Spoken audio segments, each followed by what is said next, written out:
Trump even took direct aim at CNN President Jeff Zucker, saying that everyone at the network were liars and that Zucker should be ashamed of himself. Now, the president-elect didn't stop there. He reportedly hit NBC News for their coverage of his campaign, and Trump slammed ABC News' Martha Raddatz, who was at the meeting, for almost crying during election night coverage. You may remember this.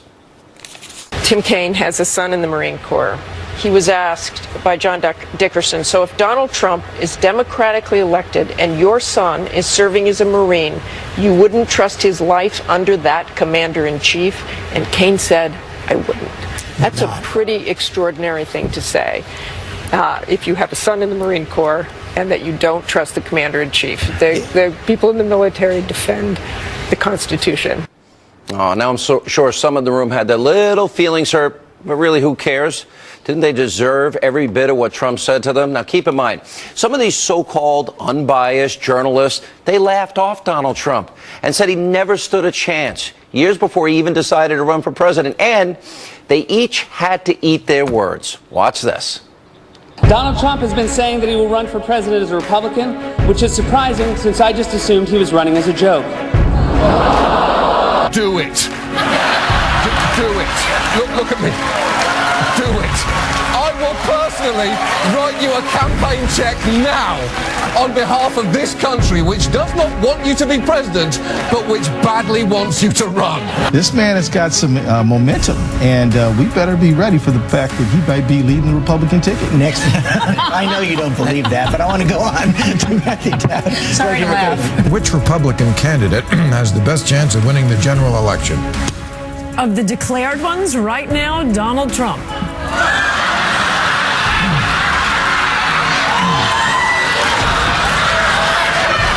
Mr. Trump, to answer your call for political honesty, I just want to say you're not going to be president, all right? It's been fun. President Obama will go down as perhaps the worst president in the history of the United States! Exclamation point at real Donald Trump. At real Donald Trump. At least I will go down as a president.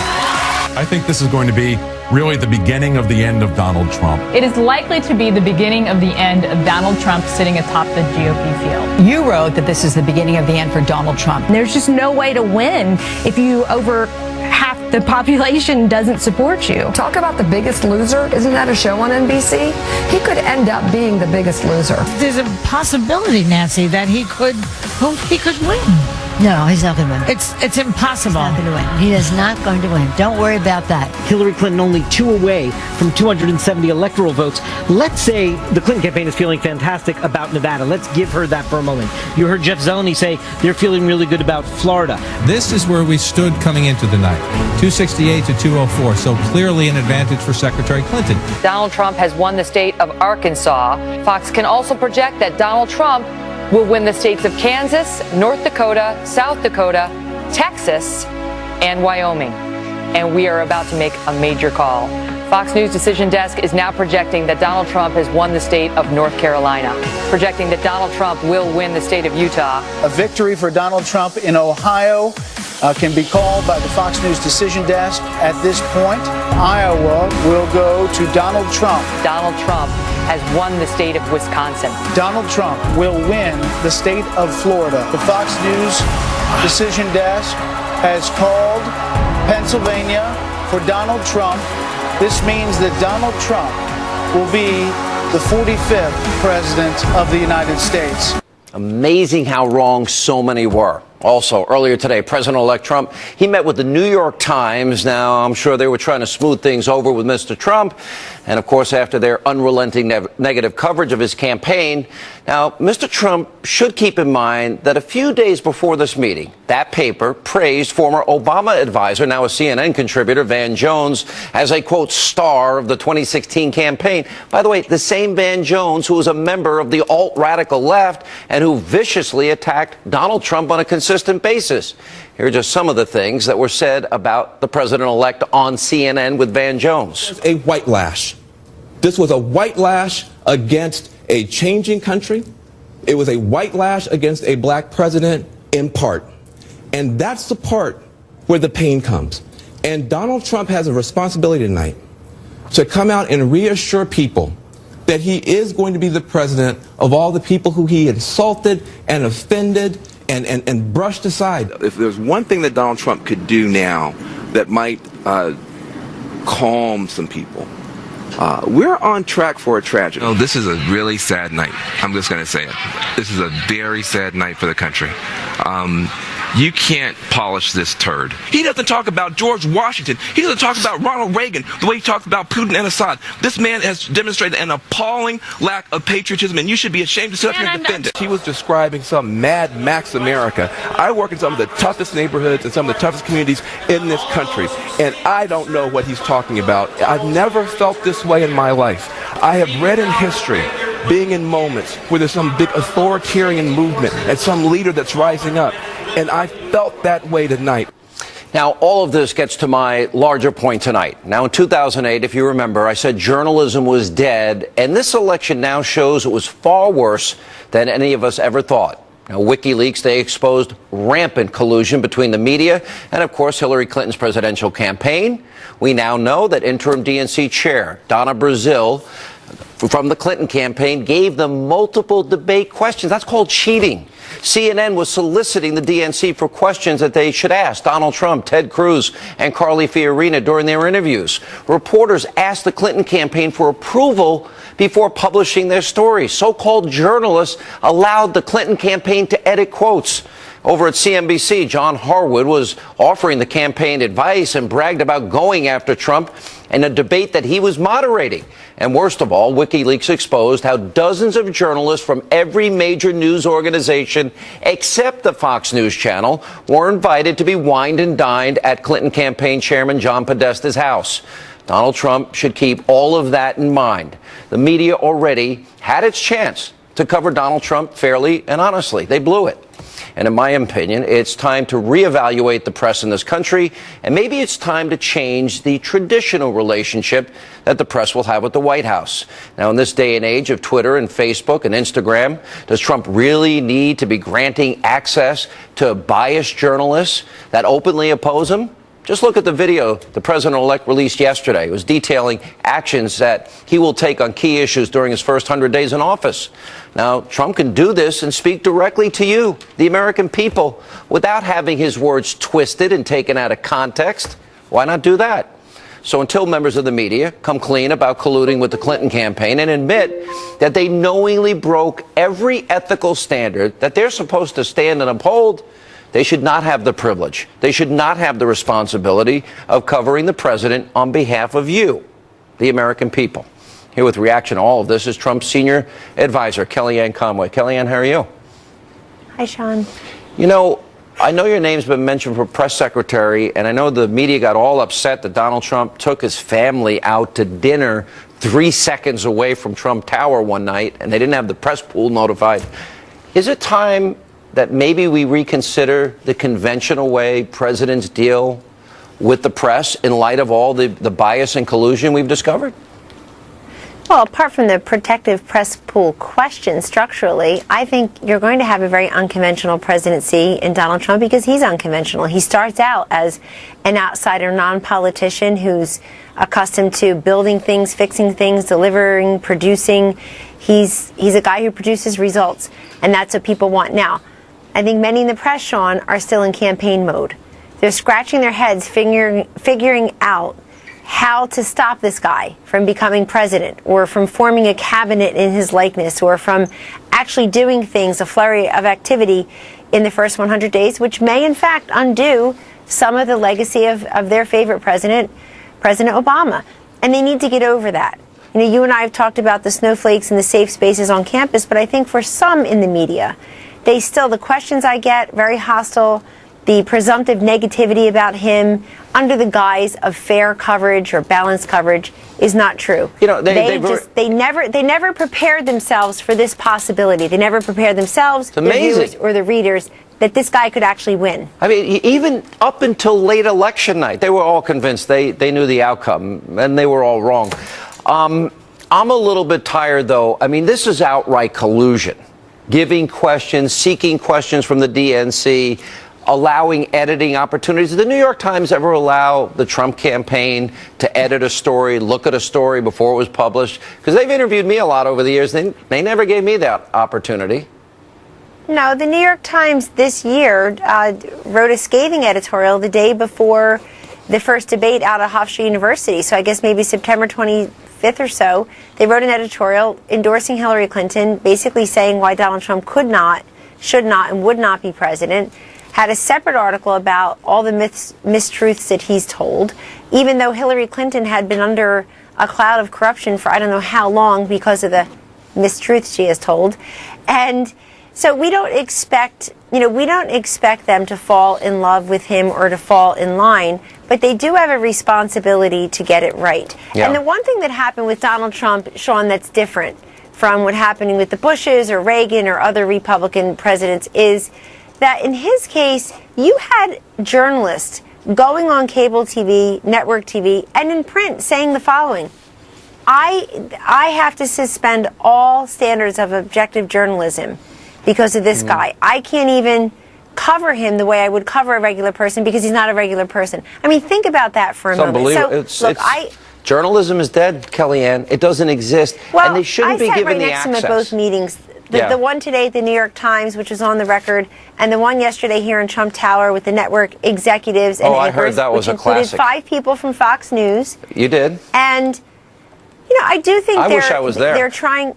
Pardon? I wish I was there for that beatdown that I heard happen. Well, a little bit of that, but mostly it was meant to be in the spirit of, okay, let's try to find a little bit of détente here so that we at least get some kind of fair-handed coverage during the transition and, of course, after he's sworn in as president. But Mr. Trump did take the opportunity to tell them essentially that my words now, but he's the one who understood America, attracted America, 100%, and will now govern America. Well, they were, look already post-election. They were wrong on Steve Bannon. They were wrong on Jeff Sessions, wrong on Lieutenant General Flynn. I have one question. My email has been blowing up over the speculation that Governor Mitt Romney, who met with Donald Trump, might get the Secretary of State position, and a lot of people are beyond mystified considering all the horrible things and the effort that he helped lead to smear and hurt Donald Trump. And also a lot of people are asking me, what are you going to do? Can you comment on both of those things? Because a lot of people think you deserve a big position, like me. Well, thank you. That's very kind. I've been offered a big position, but Sean, the fact is that I'm here to support the president-elect and the vice president-elect, both men whom I know and admire greatly, however they need me right now in the transition. I told them as recently as an hour ago, don't worry about me, all that will come together. But in terms of Governor Romney, I think the Secretary of State position is such that, and all the cabinet positions, you have to be qualified and capable, number one. Number two, you have to be loyal to what President-elect Trump has said his vision of the world and his agenda is for those first 100 days. So if you call him a fraud and a huckster and whatever else, I mean, remember that speech he gave? It was horrible, just awful. Well, and I just want to say generally, apart from Governor Romney, that there were a lot of never Trumpers who were never Trump up until the last moment. Go read their Twitter feeds. Go pull the tape of what they were saying on TV cameras and in print in different places. They didn't think he would win, and they wanted to pile on. Instead of helping the nominee of their party, they piled on. And in terms of a diverse cabinet, I'm all for diversity, but I think maybe one never Trumper is enough, so let's not get 2, 3, 5 in there. That would be my polite suggestion. But at the same time, I think Donald Trump is somebody who commands loyalty and shows loyalty to those around him, but he's mostly loyal to the American people and the ideas that he ran on. Well, my email is running to fill that cabinet. About 100 to 1 against, and people are mad about that he's even considering it, if he really is. I don't know if he really is.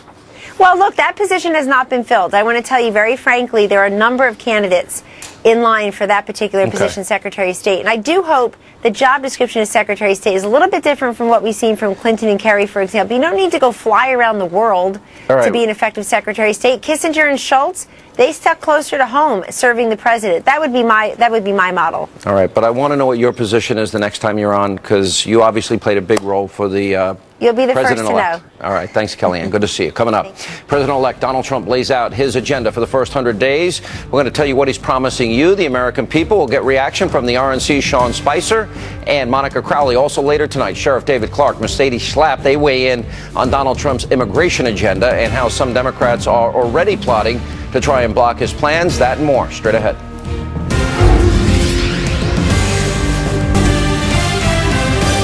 And welcome back to Hannity. So President-elect Trump put out a video last night detailing what he's going to do in his first 100 days in office. And here's just a few of the policy plans. Take a look. On trade, I am going to issue our notification of intent to withdraw from the Trans-Pacific Partnership, a potential disaster for our country. I will cancel job-killing restrictions on the production of American energy, including shale energy and clean coal, creating many millions of high-paying jobs. On regulation, I will formulate a rule which says that for every one new regulation, 2 old regulations must be eliminated. On immigration, I will direct the Department of Labor to investigate all abuses of visa programs that undercut the American worker. Here now with reaction, RNC Chief Strategist and Communications Director Sean Spicer and Fox News contributor Monica Crowley. What I like the most about it is, okay, trade, energy, regulation, national security, immigration, ethics reform, draining the swamp. It was every campaign promise. Following up on a promise to me is really important. That's right. What I think the president-elect understands is that the first 100 days are crucial. He's got to move with all deliberate speed because he will have a honeymoon period, but it will be relatively short. Maybe shorter than most presidents. The left is already, they're salivating on attacking him. But he does have control of the Senate and the House. So in the first 100 days, he's got to do a couple of things that he just laid out, primarily laying out a pro-growth economic agenda that means tax reform and regulatory reform, cutting marginal tax rates, the corporate tax rate, getting that money repatriated back, also regulatory reform, rolling back those executive orders that President Obama put into place, and on the national security side. If he can get those 2 cornerstones in place in the first 100 days, as well as fill the Supreme Court vacancy, rolling back Obamacare, repealing and replacing that, he will be well on his way to getting this economy roaring again.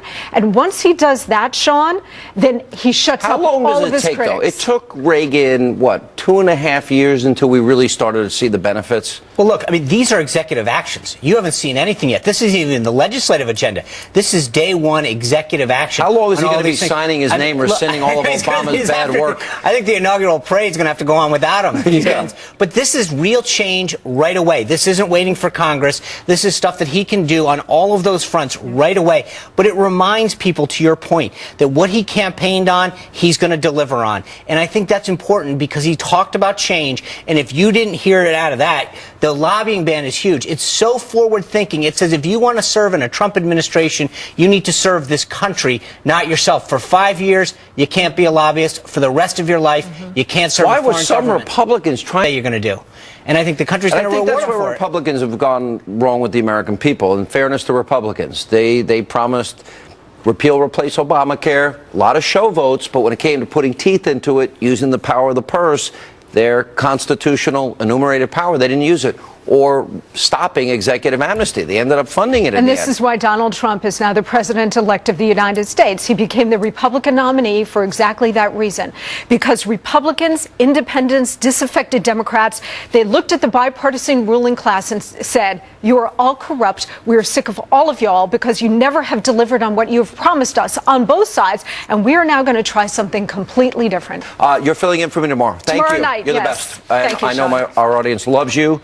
Sean, good to see you. You deserve a big congratulations. I know how hard you work. Thank you. Appreciate it. All right, coming up later tonight, I'll go one-on-one with BuzzFeed reporter Rosie Gray about the alt-left and alt-right that she talks about. But first tonight. Nightmare of violence. We will stop illegal immigration. President-elect Donald Trump promised voters that he would deport all illegal immigrants, but liberals, they're trying to stand in his way and are now soliciting the help of President Obama. We'll check in with Sheriff David Clark, Mercedes Schlapp, and much more tonight here on Hannity. A Trump administration will end this nightmare of violence. We will stop illegal immigration, deport all criminal aliens, and dismantle every last criminal gang and cartel threatening our citizens. That was Donald Trump on the campaign trail promising to deport criminal illegal immigrants as president. Now, according to Bloomberg, in response to Trump's victory, well, multiple immigration advocates have been encouraging President Obama to release thousands of foreign Central Americans who have been detained after crossing our border illegally. Now, meanwhile, the Inspector General of the DHS just released a report warning that thousands of green cards have disappeared and that, quote, in the wrong hands, green cards may enable terrorists, criminals, and undocumented aliens to remain in the United States. Here now with us, Milwaukee County Sheriff David Clark, Fox News contributor Mercedes Schlapp. You know, Sheriff, I had on my radio show today 2 parents. Both cases, their kids were killed by illegal criminal aliens, people that were in the justice system that were released back out to the public, including one guy lost his son. He was working overnight at a convenience store, and the guy responsible had kidnapped and raped a woman and still got released and then killed this guy's son. I mean, when are we ever going to learn? Well, you interviewed today, you look at the family of Kate Steinle and others who I have met who have been victimized, American citizens victimized by people who are illegally in the country and then come in and violate our nation's laws. The Department of Homeland Security has handled this very sloppily. You know, they have the casualness of handling these green cards, these documents, like you lose your car keys. Well, they'll turn up somewhere, I guess. This is serious because in the hands of, as you said, document forgers from terrorist organizations, they could cause catastrophic consequences on allowing terrorists into the United States with these forged documents with the help of these green cards. There's been no investigation, no sense of urgency by Jay Johnson or anybody at the Department of Homeland Security, but things are going to be different under President-elect Donald Trump. Have you, your name's been mentioned a lot, have you been approached for a possible position in the administration? Sean, I'm not going to go there at this point in time. Look, they're well aware of what they're doing there. Donald Trump will decide in the end who he wants to assist him in making America great again. I didn't see you on the camera in the lobby of Trump Tower going in and out. Did you sneak in the side door like I did, or what? Well, look, when the president asks you to serve, you step up and you fulfill that duty. Yeah. I think it would be an honor to serve in the Trump administration. We'll just leave it at that for now. All right, Mercedes, let me ask you, because this is really important. Politically, you see what I call the alt-radical left. They are going insane. Right. These poor college kids need their professors to give them Play-Doh and hot cocoa and coloring books and aromatherapy and cry rooms. What happens when Donald Trump actually follows up, as we talked about in the last segment, on the agenda, including deporting criminal aliens? Well, I think that we can all agree that deporting criminal aliens should be a priority for our nation. At the end of the day, these individuals should have never been here in the first place. And guess what? When they try to deport them to their homeland, those countries don't even want them. But the mere fact here is that what we have seen, Sean, is an era of dysfunctional immigration system in America. And that needs to just end. We need to move into the law and order in this country. The problem is that there's this perception in many of these countries in Central America and Mexico that you can simply come into America illegally and stay here. In fact, they're having these cases in which individuals are coming in, they pose with these children that are not even their children, so they bypass the smugglers and are simply coming in because they believe that the Border Patrol agents will be more sympathetic towards them. That has to end. Do you think this president would be bold enough to actually offer pardons to illegal immigrants? We know the power of the pardon is pretty absolute. You think he could do that for hundreds of thousands or millions of Americans, millions of illegals? Question. And I think that President Obama, there was mention that the immigration advocates were pushing President Obama to pardon the Dreamers. If he does take that step, I think there will be, I think you will find that Americans will be upset because this is a process that it should not go. Immigration should not be handled through executive orders. This is why we have Congress to act and legislate on these laws. And I think that that's why you have President-elect Trump, who will be working with Congress to push forward an immigration reform that makes sense, where it is about securing the border first and then dealing with the issue of what are you going to do with the illegal immigrants who have been here for an extended period of time. I think that's always been my idea. I agree as well. Sheriff, last word. Sean, President Obama, it's my biggest fear, the scorched earth policy. He's like a tenant who's been evicted from a property, and he's going to trash the place on the way out the door just out of spite. So nothing would surprise me from Obama in these waning days. All right, guys, thank you both for being with us. Appreciate it. Thank When you. we come back, a Hannity shootout. I go one-on-one with BuzzFeed's Rosie Gray. She writes a lot about the alt-right. I'm going to ask her about the alt-left movement. You don't want to miss that. That debate straight ahead and later tonight.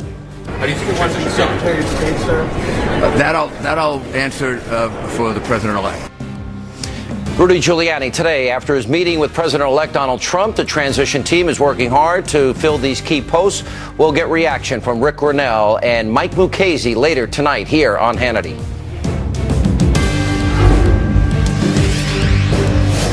2016 election, many in the liberal mainstream media, they've been pushing this new term. I never heard of it before.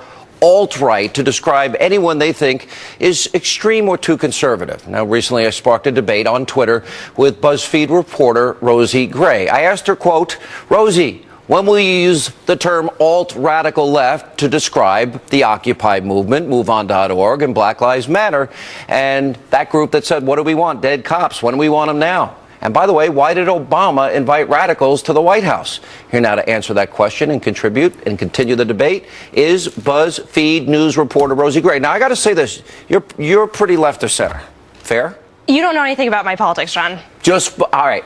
You have written a lot about alt-right. That's right. Okay. And you asked me, do I deplore racism, anti-Semitism? 1,000%.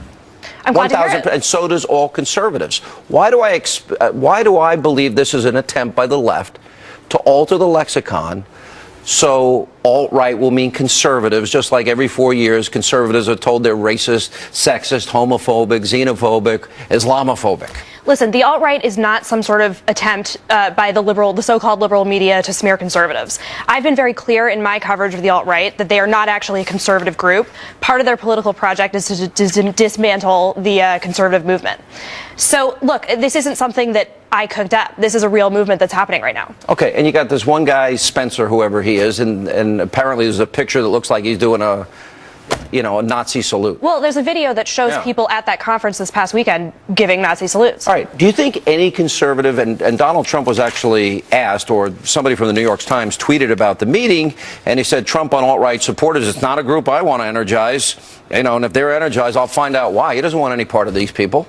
I think it's great that Donald Trump finally disavowed them. He was slow to do that before when he was asked. No, he disavowed David Duke numerous times. He was slow to disavow David Duke. Jake Tapper asked him about it in an interview. I don't even think he heard him or understood him. I don't even think we should have asked him if he knew who even David Duke was. Most people have no idea. I'm sure Donald Trump probably knows who David Duke is. But you know what? He doesn't support David Duke. No. There's nothing in his history that shows of racism or anti-Semitism. And if it did, you know what? Conservatives like me wouldn't support somebody like that. You understand that? Mainstream conservatives. Sure. All right, here's my question. Would you say, like I have a tape of a group, believe it or not, there's a White Lives Matter group, and they were in Austin, Texas. I want you to watch this tape where they're shouting, F the police, etc., and then they're counting down. What do we want? A dead cop 1. After we have 1, we want 2, and they keep counting and counting more dead cops. Watch this. FDP! FDP! Police! FDP! Police! FDP! Police! FDP! Police! FDP! Police! FDP! Police! All right. I was asking you on Twitter if it was appropriate. That's a White Lives Matter group. I would never want them in a Trump White House. Ever. I never even heard of this group, but they showed up in Austin, Texas. Now, I played this many times on my program. Let's go to Black Lives Matter. Pigs in a blanket, fry like bacon. Pigs in a blanket, fry like bacon. Pigs in a blanket, fry like bacon. Pigs in a blanket, fry like bacon. Pigs in a blanket, fry like bacon. Pigs in a blanket, fry like bacon.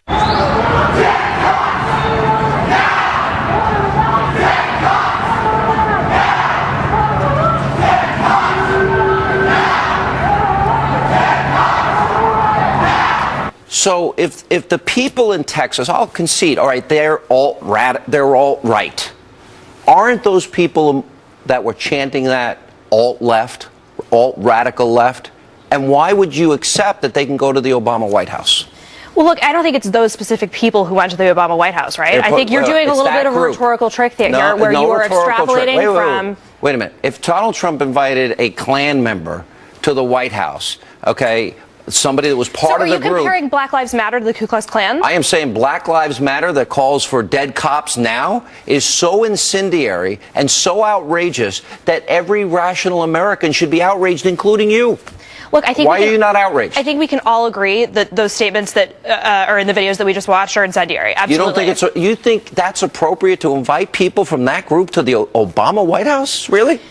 You're taking a couple isolated incidents to extrapolate about a whole entire group. Did you hear how loud that was? How many people? I don't think that the leaders who Obama invited to the White House were involved in those specific incidents. Have those leaders decried? Have they condemned those statements?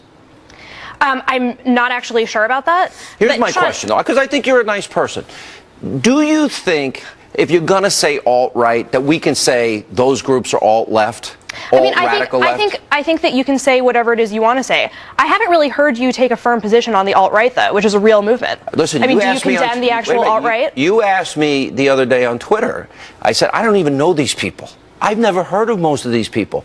Anybody that puts up a Nazi salute, anybody that's racist, anybody that's anti-Semitic has zero place in the conservative movement. I condemn them. I condemn their views. I condemn everything about them. Look, I'm glad to hear that, Sean, because you're obviously a very influential person. You have a huge reach. You have this Fox News show. You have a radio show that has millions of listeners. Yes. You have a lot of power to determine, who is sort of accepted on the right. And you are a reporter for BuzzFeed. You have a lot of influence, I don't have any influence compared to you, Sean. So what I'm saying is, you saying that you condemn the alt-right movement would be a very powerful thing. I am saying anybody that does a Nazi salute, anybody that believes in those values, anybody that's racist in any way, shape, manner, or form, anti-Semitic in any way, shape, manner, or form, has absolutely no place in the modern conservative movement or being near Donald Trump. So I'll turn it on you. Do you say that anybody that chants pigs in a blanket fry them like bacon, or what do we want, dead cops, they have no business being in the Obama White House? Will you agree with that? Again, I don't think those specific people were in the Obama White House. So should members of that group be in the Obama White House? Look, Sean, I'm not like you. I'm not a pundit. I'm a reporter. Okay, but you have a lot of influence, and if you're going to press me to give you an answer, I answered honestly. Why won't you say what is so obvious? They have no business, that group, in the Obama White House. None. Look, anybody associated with them, no business there. Look, I still think that you're doing a thing where you're trying to equate Black Lives Matter with the alt-right. I just don't think we're talking about the same thing. You just heard them chanting they want dead policemen. The alt-right is a group whose leadership espouses deal with the dead policeman comments. They're shouting it, and there's large numbers of them. Look, Sean, we agree that those statements are not acceptable statements to make. So then they should. So anybody associated with that group should not be in the White House. I agree with you that people who make those sorts of statements shouldn't be in the White House. Sure. All right. Was I fair? You were fair. All right. Thank you, Rosie. Thank you, Sean. Up next, former New York City Mayor Rudy Giuliani. He met today with President-elect Donald Trump, and they spoke about the transition process and some key posts that need to be filled. Coming up next, we'll check in with Rick Grinnell and Mike Lucchese straight ahead.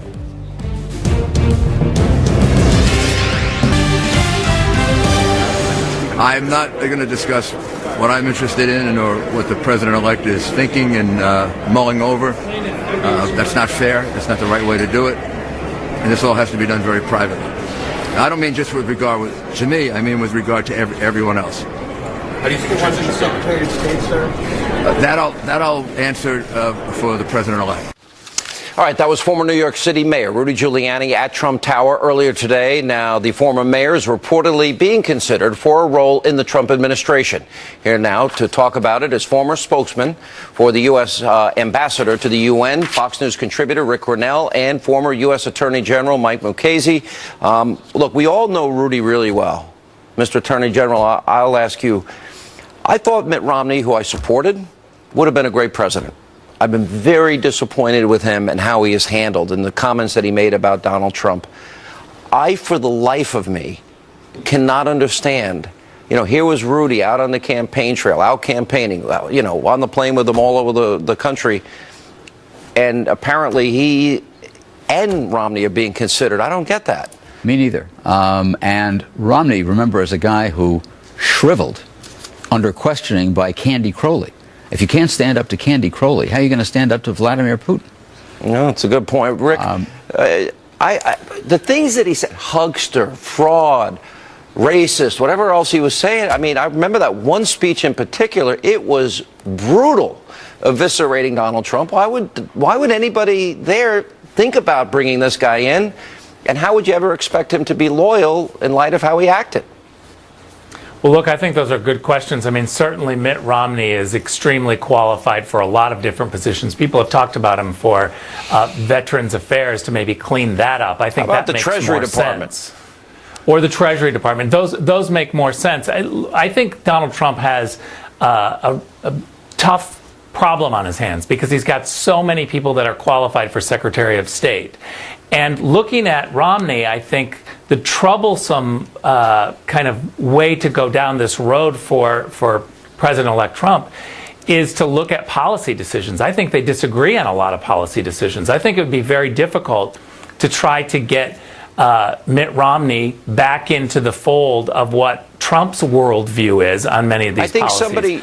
Yeah, Rick, I also think somebody's got to ask Mitt Romney, why do you want to work for a guy that you called all these horrible names?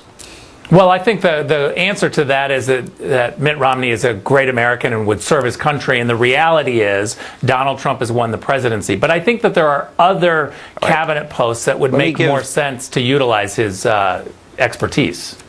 Attorney General Mukasey, I think Rudy's the right guy. But does he have any vetting issues, any problems? He has no vetting issues, no problems. I'd even think Chuck Schumer would support him. I would think he would. Rudy has done work overseas for a company that he founded. It's been in business since 2002, never been a breath of scandal about it. And he's done real work. He has never represented a foreign country. He has never lobbied for a foreign country. He has substantial experience in foreign relations, beginning when he was Associate Deputy AG. Negotiated with the Italians to set up a joint task force that resulted in the conviction of numerous Sicilian mafia people, both there and here. Negotiated with Haiti to set up a process for screening refugees so that they didn't have to they could be screened on Coast Guard cutters off Port-au-Prince. Negotiated with Puerto Rico, which of course is part of the United States, to screen refugees there so that they didn't come to the mainland United States. He's got substantial Sean, experience. can I add one point? Yeah, real quick, I got a break. Heads of state and diplomats around the world all know Rudy Giuliani. They respect him, they know him, and they trust him. He'd be a fantastic pick. I agree. All right, guys, good to see you. Thank you. When we come back, we need your help. A very important question of the day is straight ahead.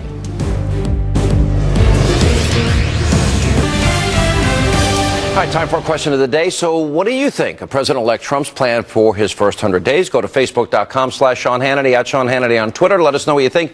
Before we go, a special happy 13th birthday to Colton Thatcher McFadden. Colton, happy birthday. That's all the time we have left. Thanks for being here. We'll see you back here tomorrow night.